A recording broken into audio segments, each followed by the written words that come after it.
Okay sir, thank you. ఇంకొక చిన్న question ఉంది, కొంచెం అది నాకు చెప్పండి.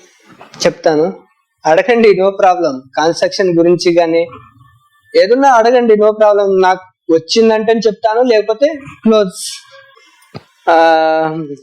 నేనైతే నాకు తోచింది చెప్తాను. అది మీరు నిజం అనుకుంటారా అబద్ధం అనుకుంటారా నాకు తెలియదు.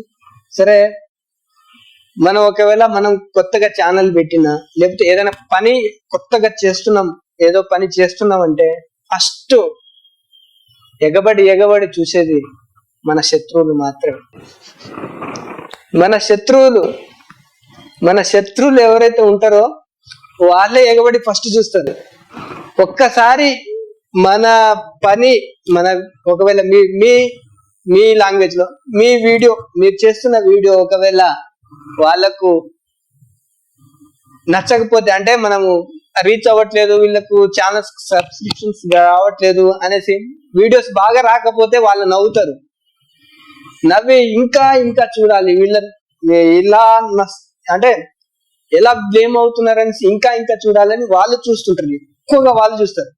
ఒక్కసారి మన వీడియో వైరల్ అయ్యిందా, ఒక్కసారి మన వీడియో బాగా రీచ్ అయిందా, ఇంకా వాళ్ళు ఇంకోసారి మన ఛానల్ చూడరు.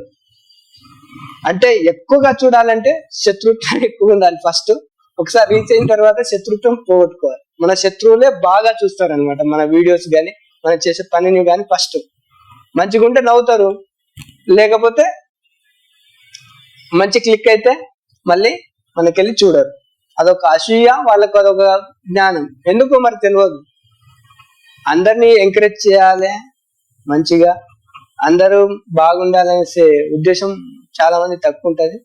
అది మేబీ అది హ్యూమన్ మెంటాలిటీ అట్లనే సేమ్.